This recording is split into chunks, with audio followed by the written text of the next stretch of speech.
The life of this Air Force pilot was saved by one of these three men. What is your name, please? My name is Glennis Gordon. My name is Glennis Gordon. My name is Glennis Gordon. Only one of these men is the real Glennis Gordon. The other two are imposters and will try to fool this panel. Tom Poston, Dina Merrill, Johnny Carson, and Peggy Cass on To Tell the Truth. And here sitting in for Bud Collier is the star of Play Your Hunch, Merv Griffin. Thank you, Johnny. Thank you, ladies and gentlemen. Thank you. That's very nice. Good evening to all of you. To Tell the Truth is brought to you by Salem Cigarettes. And may I say how nice it is to be back here with all of you again after my vacation. And may I thank Bud Collier for substituting for me for the past 50 weeks. With you when you... No, I didn't. When you rescued them. Johnny Carson. Thank you, Merv. Number 3, are you a lieutenant also, or did you just get a bad uniform? A little New York rain did it, I think. Is that your... what rank are you, sir? First lieutenant. First lieutenant. Number 2, is there a regular helicopter school? Yes, sir. Helicopter school is the next phase in pilot's training after receiving your wings. You can specialize in copters or go into fixed wing. I see. Number 1, what kind of jet was it that you saw crash? It was an F-89. F-89. Number 3, very quickly, point to 9 o'clock. Number 1, very quickly, point to 3 o'clock. Peggy Cass? Number 2, right away, point to 12 o'clock.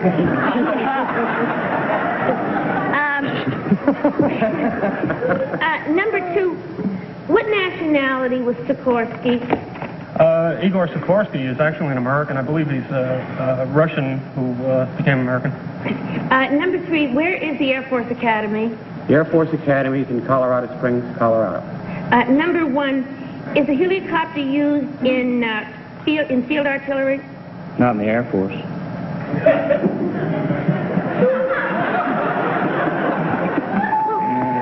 There's the voting bell. Sound it's time now to vote. So, without consultation, mark your ballots and select number 1, number 2, or number 3. Tough one, all right. Come on, panel, mark those ballots. All done? All right, Tom Poston, for whom did you vote? I think we got a tough one this time, Merv. I voted for number 1,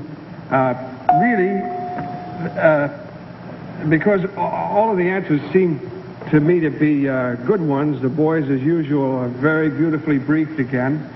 I forget the name of the guy that does that for a good time, but number 1 had a trace of an accent that seemed familiar to me, and don't ask me what that means. Oh, I won't ask you. A lot of flyers spoke like that. That's what I'm trying to say. Dina, for whom did you vote? I voted for number 2, Merv, because of something he said very quickly. He said fixed wing, and it sounded terribly authentic to me. Johnny Carson? Well, all the gentlemen seemed very well informed. Tom is a former flyer. I voted for 1. I voted, before Tom put his thing up. I want to be honest about it. And Peggy? I think number 1. Well, I don't know anything about flying, so I voted for number 3. Now, don't forget, of course, the team of challengers get $250 for every incorrect vote, and the votes are all in. The minds are definitely made up. And I would like to formally introduce, if I may, right now, the man who was the pilot of that burning jet. He is in our audience, Air Force Captain Clyde Falls. Captain, would you come up, please?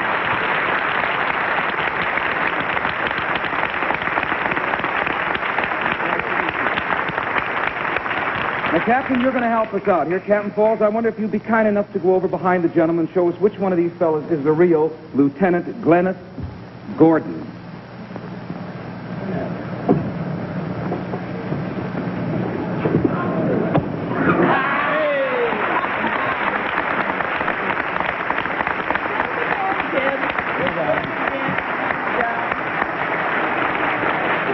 Well, Captain, I guess you're pretty happy that Lieutenant Gordon was around that night.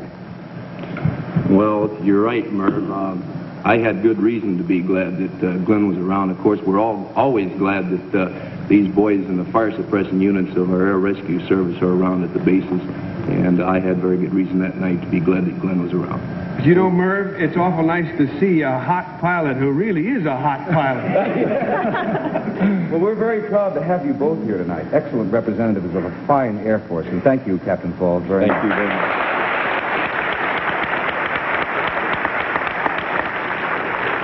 And now, number 2, would you tell us, sir, who you are and what you really do? Yes, sir. My name is Jack McGann, and I'm a salesman. I ordinarily sell at a higher percentage than 1 out of 4 for NBC here in New York.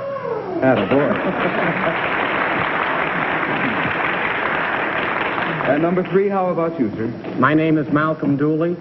I'm a stockbroker in the Time and Life Building branch of Merrill Lynch, Pierce, Fenner, and Smith.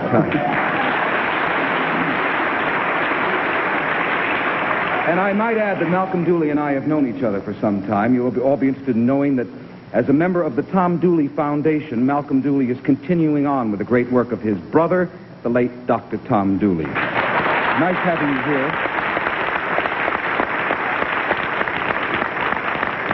Now, there have been a total of 2 incorrect votes for the total sum of $500 from Salem. Our thanks and good luck. And gentlemen, on the way out, there's a carton of Salems for each one of you. Thank you so much and good evening. Thank you. Let's have our next team of challengers.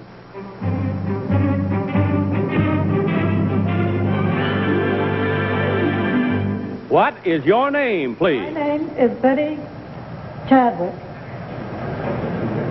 My name is Betty Chadwick. My name is Betty Chadwick. Panel, please listen while I read this affidavit. I, Betty Chadwick, am, as far as I know, the only full-time television news cameraman in the business. The equipment I use weighs almost as much as I do. I have a police radio monitor in my home, which helps me in covering local events such as floods, mine disasters, and bootleg raids. I also covered the Indianapolis 500 auto race, the Miss America pageant, both 1960 political conventions, and the last presidential inauguration. Much of my film appears on coast-to-coast television news broadcasts. Signed, Betty Chadwick.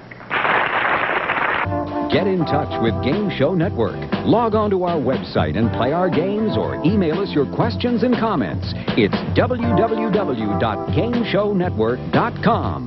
Game Show Network.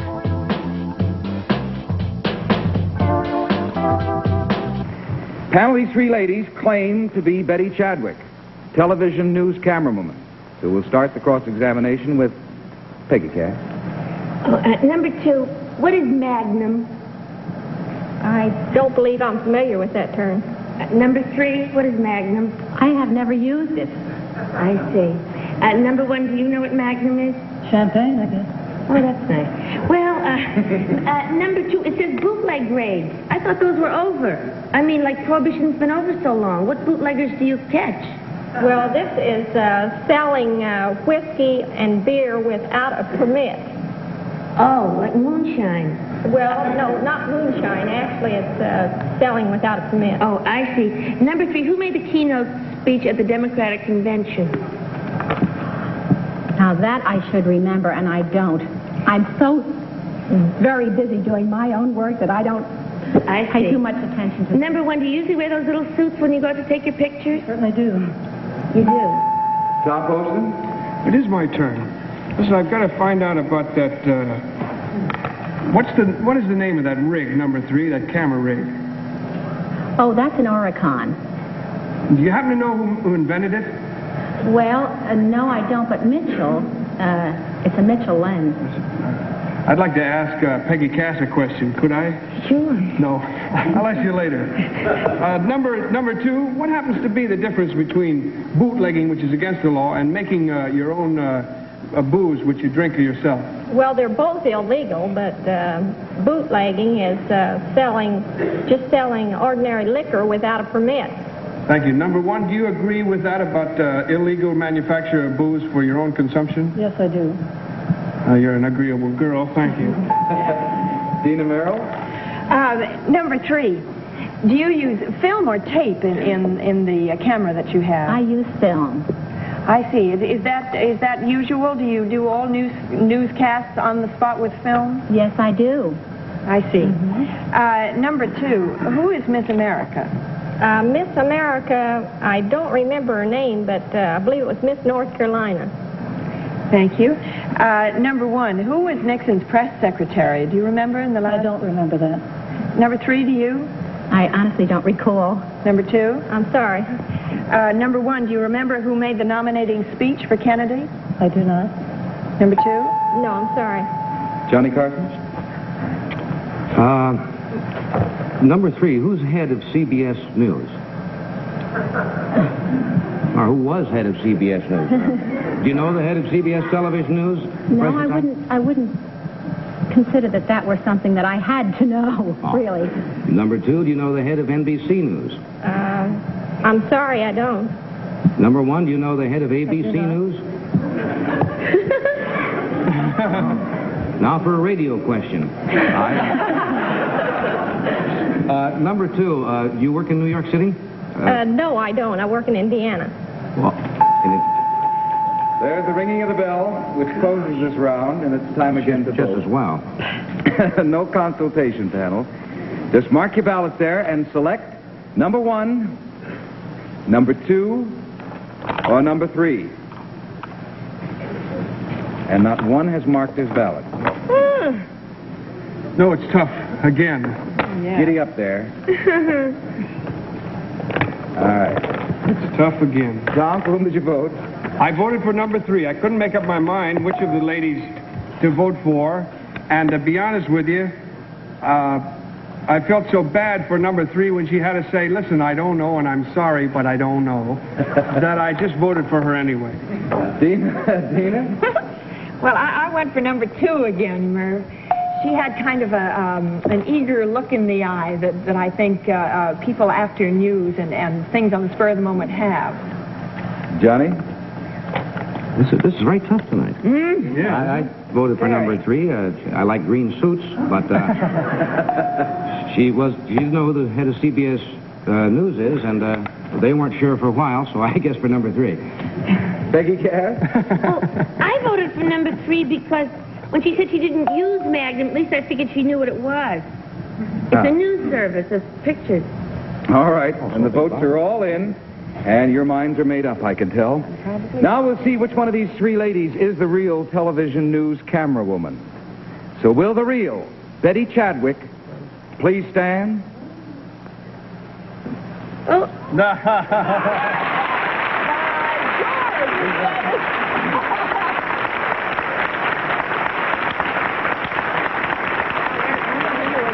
Thank you, Betty. And now, number 1, will you tell us who you are and what you do? My name is Mary Ronan. I live in Weston, Connecticut, and I'm a commercial artist. Thank you.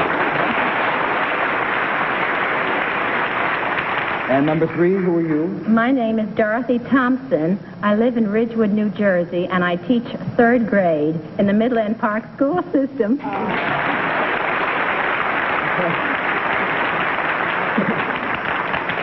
Well, there have been 3 incorrect votes, which means a nice total of $750 from Salem. Thanks and good luck, and on your way out, ladies, a carton of Salem's for each of you. A nice spot. Thank you so much. Hey, here's a good question following that particular spot. Do you like to take pictures? Well, we're about to show you one of those scenes that just makes a camera bug for me, too. Now let's have our 3rd team of challengers.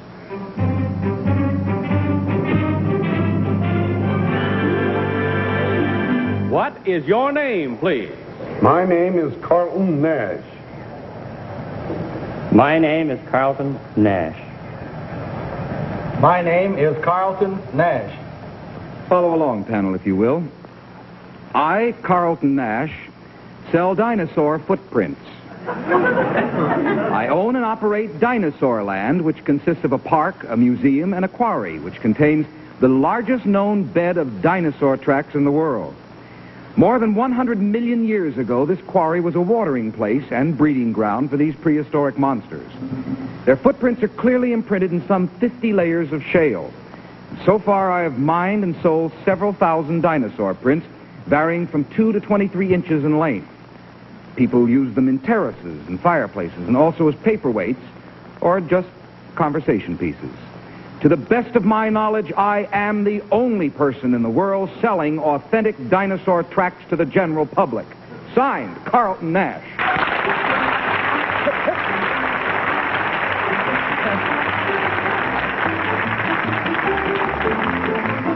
It's such a temptation to say dinosaur. All right, these three gentlemen all claim to be Carlton Nash, who sells dinosaur footprints. And panel, to help you in your questioning, you've seen the rather large dinosaur footprint here on the floor, and I have here a little teeny tiny one from a not-too-well dinosaur, which I'll pass along to Peggy Cash, and you can examine it as you question. We'll start this round with Johnny Carson. Number 2, are you the fellow who called me on the phone the other night and asked me if I wanted to buy a set of dinosaur footprints? I get all kinds of calls. Number 3, what's the difference, can you tell me the difference between Neolithic and Neanderthal? No, sir. Number 2, can you tell me the difference between Neolithic and Neanderthal? No, sir. Number 1, can you... Cannot. All right, number 1, why did dinosaurs die out? Why did they die out? Why did they become extinct? Well, that was over 100 million years ago. Well, I knew you weren't there, sir, but I just wanted to... I just wondered if you knew why they went. It's a long time to live. Yes, yes. Peggy Cash. Number 2, are there any traces of dinosaurs in the La Brea tar pits? I don't think so. Number 3, where are the La Brea tar pits? I can't tell you. Number 1, where are the La Brea tar pits? I don't know. Number 2, where are the La Brea tar pits? California. Number 3, did the dinosaurs lay eggs or, like, just have babies?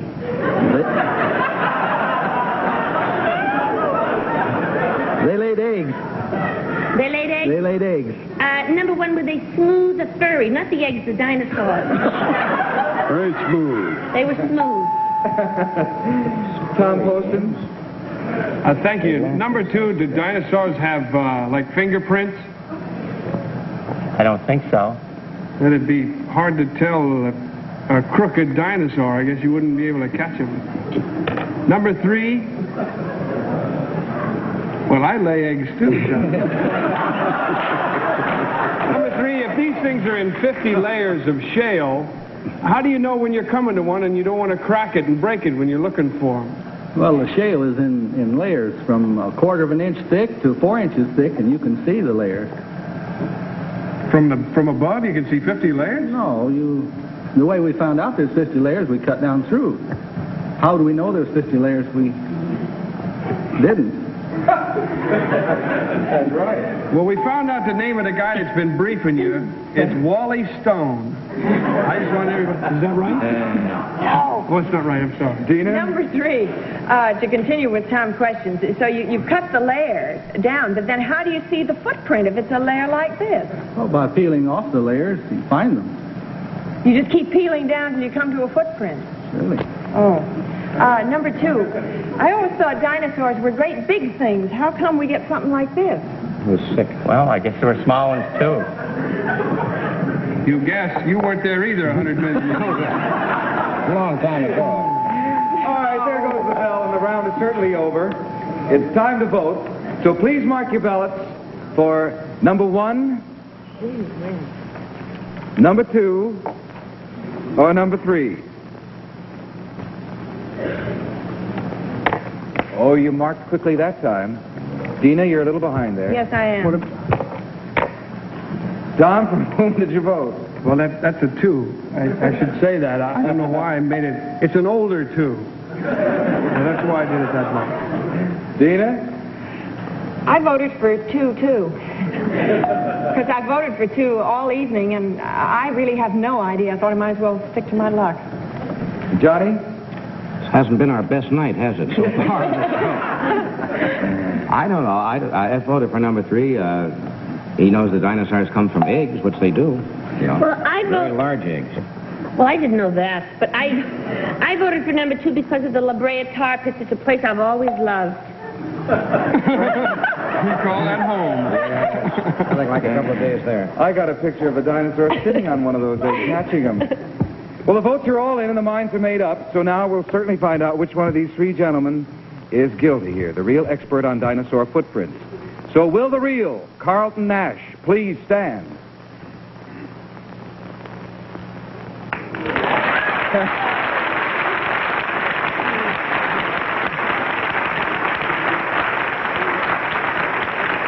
Yes, Tina. I'd like to know where Dinosaur Land is. Well, just keep the record straight. Carlton Nash's Dinosaur Land is in South Hadley, Massachusetts.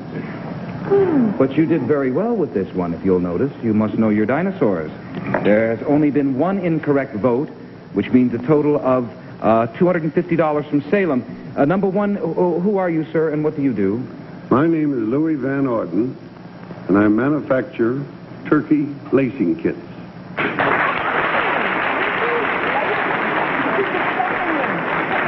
I hate to ask the obvious question, sir, but what is a turkey lacing kit? You have to stuff a bird. Yes. No, I don't. You have to lace him up to keep the stuffing in. I see. Listen, You're not a gourmet? I'd love to talk to you sometime about what you have to take out of those turkeys. I understand there are all kinds of things in there. Wonderful things. Well, maybe you can work out a packaging deal with the dinosaur expert here. But we're thinking of. Number three, who are you, sir, and what do you do? My name is Merle Moore, and I am a Seventh-day Adventist minister. Thank you very much. Of course, you do have a total of $250 from Salem, our thanks. And on your way out, gentlemen, there's a carton of Salem's for each one of you. Good evening to you. I'd have to come back here. I was going to keep it. Oh, well, then maybe it's just as well. I don't know why you're all complaining tonight. They weren't that tough. I was wrong about the name. It's Wooly Stern. Wooly Stern. Wooly Stern. He's the guilty one. Why you're all kind of unhappy? They were hard tonight. They were hard. I think on an average you did very well here tonight. I got beat. Only got one right, and that was a fluke. Thank you, Tom Poston. Thank you, Dina Merrill.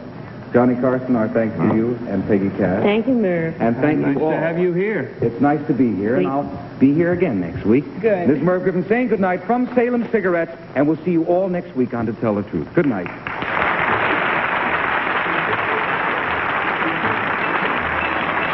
To Tell the Truth is a Mark Goodson, Bill Codman production.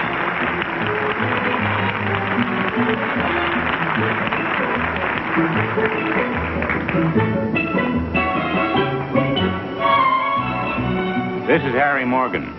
Confucius said harmony begins in the household. Of course, he was never a guest of Pete and Gladys.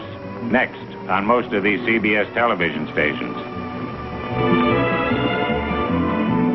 To Tell the Truth has been brought to you tonight by Salem, the cigarette that refreshes your taste. Johnny Olson saying goodnight for To Tell the Truth. This program was pre-recorded.